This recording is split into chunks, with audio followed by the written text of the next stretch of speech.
আসসালামু আলাইকুম, আমি হোমায়রা। আমন্ত্রণ হোমায়রার কিচেনে। আজ আমি আপনাদের জন্য নিয়ে এসেছি সর্ষে বাটা দিয়ে চাল কুমড়ার চাক ভাজি।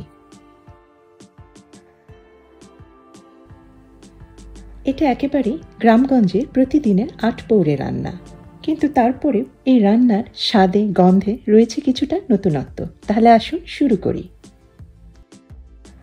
নিয়েছি একটা কচি ছোট চাল কুমড়া। আমি এইভাবে চোকা ছাড়িয়ে গোল গোল করে কেটে নিয়েছি।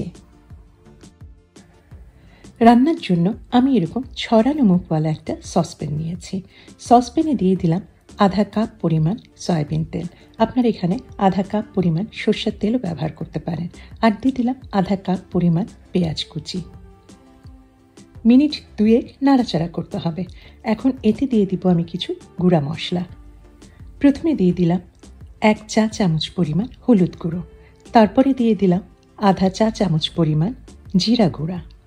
দিয়ে দিলাম 1 চা চামচ পরিমাণ রসুন গুঁড়া। আর দিলাম আধা চা চামচ পরিমাণ আদা গুঁড়া। আধা কাপ পরিমাণ গরম পানি দিয়ে দিলাম যাতে মশলাটা না পুড়ে যায়। একটু নাড়াচাড়া করে দিয়ে দিলাম 1 চা চামচ পরিমাণ লবণ। এখন ঢেকে আমি এই মশলাটা একটু ভুনে নেব। চুলার আঁচ থাকবে মিডিয়াম। মিনিট 5 পরে মশলায় কিন্তু পানি প্রায় শুকিয়ে এসেছে। এখন আমি এতে দিয়ে দিলাম 1.5 চা চামচ পরিমাণ সর্ষে বাটা। আমি আজকে সর্ষে বাটা হিসেবে দোকানে যে কাচের বোতলে সর্ষে বাটা বিক্রি হয় সেটাই ব্যবহার করছি।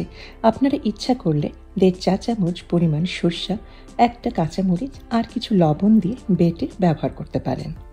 আর এখন মশলার উপরে বিছিয়ে দিলাম আগে থেকে কেটে রাখা চাল কুমড়ার চাকগুলি। একটু ওলট পালট করে দিতে হবে যাতে চাল কুমড়ার সব দিকে মশলাটা ভালোভাবে লাগে। ঢেকে এখন রান্না করতে হবে। এই চাল কুমড়া থেকে পানি বার হবে, এই জন্য মিডিয়াম থেকে মিডিয়াম লোতে চুলার আঁচ থাকবে। বেশ 10-12 মিনিট পরে চাল কুমড়ার চাকগুলি বেশ একটু ভাজা ভাজা হয়েছে, পানি কিন্তু প্রায় শুকিয়ে গিয়েছে। এখন আমি দিয়ে দেব এখানে আধা কাপ পরিমাণ ফুটন্ত গরম পানি। এই পানিতেই চাল কুমড়া পুরোপুরি সেদ্ধ হয়ে যাবে। আমি আবার ঢেকে দেব এবং কিছুক্ষণ পরে আবার খুলে এদিক ওদিক উল্টে দেব।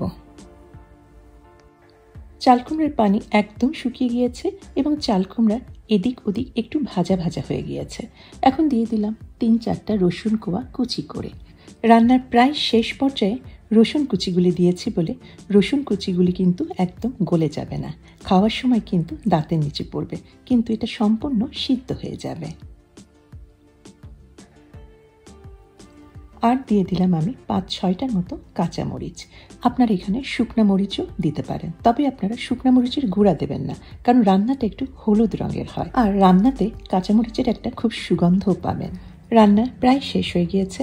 ছড়িয়ে দিলাম 2-3 টেবিল চামচের মতো সয়াবিন তেল, তবে অবশ্যই আপনারা এখানটায় সর্ষের তেলও ব্যবহার করতে পারেন। কেমন লাগলো আজকের এই খুব সাধারণ দৈনন্দিন আটপৌরে চাল কুমড়ার চাক ভাজি? গরম ভাতের সাথে, খিচুড়ির সাথে এই চাল কুমড়ার ভাজি কিন্তু খেতে অসম্ভব মজা লাগে। আমার মনে হয় এই সাধারণ রান্নাটা অনেকেই কিন্তু জানেন না। এই কারণে আমি তাদের জন্য আজকে শেয়ার করলাম আমার এই পছন্দের রেসিপিটা। আশা করি অনেকের কাছেই এই রেসিপিটা ভালো লেগেছে। তাহলে আজকে এখানেই বিদায় নিচ্ছি। সবাই ভালো থাকবেন, সবাই সুস্থ থাকবেন আর আনন্দ নিয়ে থাকবেন। আল্লাহ হাফেজ।